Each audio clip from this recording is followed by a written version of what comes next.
27 दिसंबर 1999 दोपहर के 3 बजे कंधार, अफगानिस्तान। तालिबान का इलाका। उस वक्त दुनिया की सबसे खतरनाक जमीन। एक छोटा सा इंडियन गवर्नमेंट का प्लेन उतरा। दरवाजा खुला और एक आदमी नीचे उतरे। साधारण कपड़े, कोई सुरक्षा नहीं। चारों तरफ तालिबान के लड़ाके थे। Tank, anti aircraft gun, AK-47 और उनके पीछे वो प्लेन खड़ा था जिसमें 176 जिंदगियां 3 दिनों से बंद थीं। उनका नाम था अजीत डोभाल, इंडिया के इंटेलिजेंस ब्यूरो के स्पेशल डायरेक्टर, जो अकेले उस जमीन पर उतरे थे जहां इंडिया का कोई दोस्त नहीं था। उनका एक ही मकसद था, उस प्लेन में बंद 176 लोगों को जिंदा वापस इंडिया लाना। लेकिन जो कीमत चुकानी पड़ेगी वो उस वक्त किसी को नहीं पता थी। 24 दिसंबर 1999 क्रिसमस की रात काठमांडू से दिल्ली इंडियन एयरलाइंस IC-814 176 लोग, एक आम सी फ्लाइट। शाम के 5:30 बजे प्लेन उड़ा और 35 मिनट तक सब ठीक रहा। फिर 5 लोग उठे, चेहरे ढके हुए, हाथों में नाइफ और ग्रेनेड। एक पैसेंजर ने हाईजैकर का हाथ पकड़ लिया।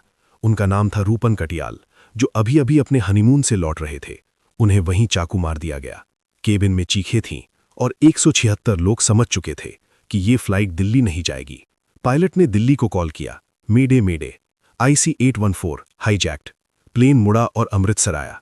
यहां प्लेन रोका जा सकता था, कमांडोज तैयार थे, रनवे ब्लॉक हो सकता था, लेकिन किसी ने ऑर्डर नहीं दिया और 40 मिनट जमीन पर खड़े रहने के बाद वो प्लेन इंडिया की नाक के नीचे से निकल गया। वो मौका दोबारा नहीं आया। प्लेन अमृतसर से लाहौर गया। पाकिस्तान ने फ्यूल देने से मना कर दिया। फिर दुबई, फिर मस्कट, हर जगह प्लेन को उतरने दिया गया, लेकिन कहीं से कोई मदद नहीं मिली। आखिरकार 27 दिसंबर को प्लेन कंधार पहुंचा, तालिबान के कब्जे वाले अफगानिस्तान में। उन 4 दिनों में प्लेन के अंदर का माहौल बदल रहा था। पहले दिन डर था, दूसरे दिन थकान, तीसरे दिन एक अजीब सी खामोशी। लेकिन हाईजैकर्स को रोकना भी नहीं चाहता था। तालिबान के लिए ये एक पॉलिटिकल गेम था और 176 इंडियन पैसेंजर्स उस गेम के मोहरे थे। दिल्ली में क्राइसिस मैनेजमेंट रूम में बैठे अधिकारी एक एक ऑप्शन देख रहे थे और हर ऑप्शन बंद हो रहा था। कमांडोज भेजो, तालिबान रोक देगा। प्लेन उड़ा दो, 176 लोग मर जाएंगे। कुछ मत करो, हाईजैकर्स और अग्रेसिव हो जाएंगे। उस रात दिल्ली में एक फैसला हुआ, नेगोशिएट करो। Delhi, prime minister's office. Atal Bihari Vajpayee, जो उस वक्त इंडिया के प्राइम मिनिस्टर थे, एक बंद कमरे में बैठे थे। सामने थी 176 फैमिलीज की लिस्ट, नाम, उम्र, घर के पते। बाहर मीडिया था, बाहर फैमिलीज थीं जो हर घंटे अपने किसी को वापस मांग रही थी। उनके सामने 2 रास्ते थे। एक, टेररिस्ट्स की डिमांड्स मान लो, अपने लोगों को वापस लाओ, लेकिन दुनिया को यह मैसेज दो कि इंडिया को ब्लैकमेल किया जा सकता है। दूसरा, डिमांड्स मत मानो, अपने लोगों को खतरे में छोड़ो और उस खतरे की जिम्मेदारी अपने कंधों पर उठाओ। अटल जी ने उस रात जो महसूस किया होगा, वो किसी भी इंसान के लिए सबसे भारी बोझ था। एक तरफ राष्ट्र का सम्मान था, दूसरी तरफ 176 जिंदगियां। उन दिनों अटल जी की उम्र 75 साल थी। एक बीमार शरीर, घुटनों का दर्द और अब ये बोझ। रात को जब बाकी सब चले जाते तो वो अकेले उस लिस्ट को देखते रहते। 176 नाम। उनके पास ताकत थी लेकिन रास्ता नहीं था, और यही एक नेता के लिए सबसे बड़ी बेबसी होती है। 27 दिसंबर 1999 डोभाल कंधार पहुंचे। तालिबान के अधिकारियों ने उनकी टीम को एक छोटी सी जगह दी, एक कमरा, एक वायरलेस सेट और बाहर तालिबान के लड़ाके। नेगोशिएशन शुरू हुई, लेकिन ये कोई नॉर्मल नेगोशिएशन नहीं थी। हाईजैकर्स की तरफ से डिमांड्स आईं, 200 मिलियन कैश और 36 टेररिस्ट्स की रिहाई। उनमें से एक नाम था जो बार बार आ रहा था, मसूद अजहर। डोभाल ने वायरलेस पर हाईजैकर से बात की, शांत आवाज में, बिना किसी पैनिक के। उनका काम, और डोभाल इसमें माहिर थे। लेकिन एक चीज थी जो डोभाल कंट्रोल नहीं कर सकते थे, दिल्ली का प्रेशर। हर रात दिल्ली से एक कॉल आती, कितना हुआ, कब होगा, फैमिली सड़कों पर है, मीडिया चिल्ला रहा है। और हाईजैकर्स ये सब जानते थे। ISI उन्हें minute to minute Indian media की अपडेट्स दे रहा था। कौन सा चैनल क्या कह रहा है, दिल्ली में कितना प्रेशर है, फैमिलीज क्या मांग रही है। हाईजैकर्स नेगोशिएशन टेबल पर बैठकर डोभाल को इंडिया का प्रेशर दिखा रहे थे। जब डोभाल नेगोशिएशन टेबल पर बैठते तो सामने वाले को पता था कि इंडिया कितना टूटा हुआ है। 7 दिन डोभाल हर सुबह उठते, वायरलेस पर बात करते, डिमांड्स कम करवाते और रात को एक रिपोर्ट दिल्ली भेजते। $200 मिलियन की डिमांड हट गई। 36 टेररिस्ट्स की लिस्ट 36 से घटकर 20 पर आई, 20 से 10 पर आई, लेकिन एक नाम नहीं हटा, मसूद अजहर। उन दिनों डोभाल के चारों तरफ तालिबान के लड़ाके थे।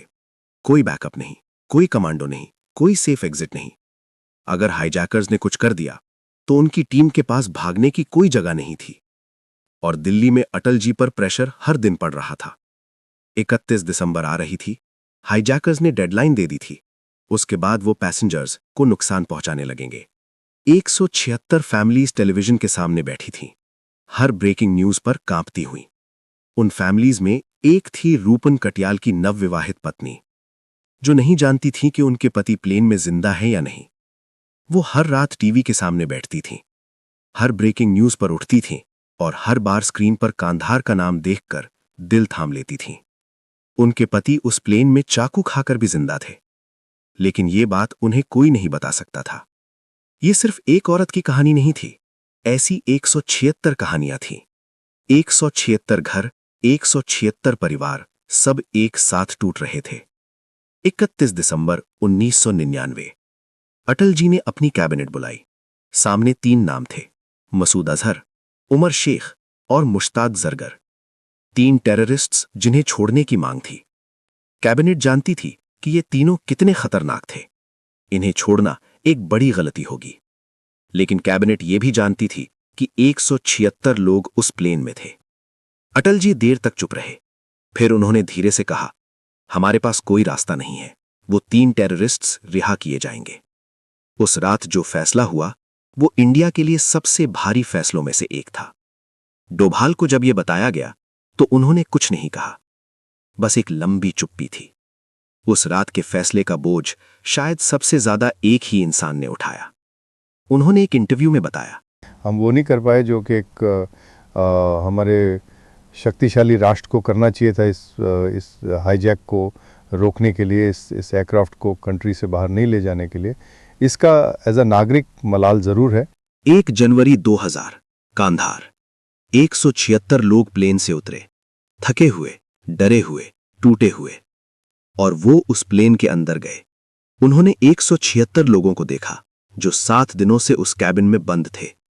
उन्होंने एक इंटरव्यू में बताया, और सारे के सारे पैसेंजर्स को मैंने ये कहा था, हाईजैकर्स भी वहाँ पे थे, कि आप लोग आज़ाद हैं और भारत की सरकार और भारत देश पूरा आपके साथ है और हम आप लोगों को यहाँ से सुरक्षित ले जाएंगे, है ना। उसके बाद जब मैंने उनसे कहा कि बोलिए भारत माता की जय या जय हिंद, तो उन्होंने रिस्पॉन्ड नहीं किया।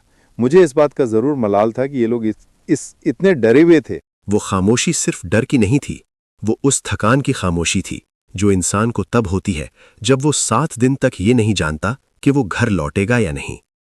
और वो जो 7 दिन तालिबान की जमीन पर अकेले खड़े रहे, उन्होंने उस खामोशी को समझा। शायद इसीलिए वो कुछ नहीं बोले। ये खामोशी सिर्फ उन 176 लोगों की नहीं थी, ये उस पूरे वक्त की खामोशी थी जब इंडिया के पास ताकत थी लेकिन रास्ता नहीं था। जब एक आदमी अकेले तालिबान की जमीन पर खड़ा था और उसके पीछे पूरा देश बेबस था। सोचिए, अगर वो प्लेन अमृतसर में रुक जाता तो मसूद अजहर कभी आजाद नहीं होता, पुलवामा नहीं होता, वो 40 जवान घर लौटते। एक ऑर्डर, एक मौका, एक रात, इतिहास बदल सकता था। आज भी ऐसे फैसले होते हैं, बंद कमरों में, बिना किसी को बताए, और उन फैसलों की कीमत हम सब चुकाते हैं। अगर वीडियो पसंद आए तो लाइक करें और ऐसे ही वीडियो के लिए चैनल सब्सक्राइब करें। मिलते हैं अगली वीडियो में। जय हिंद।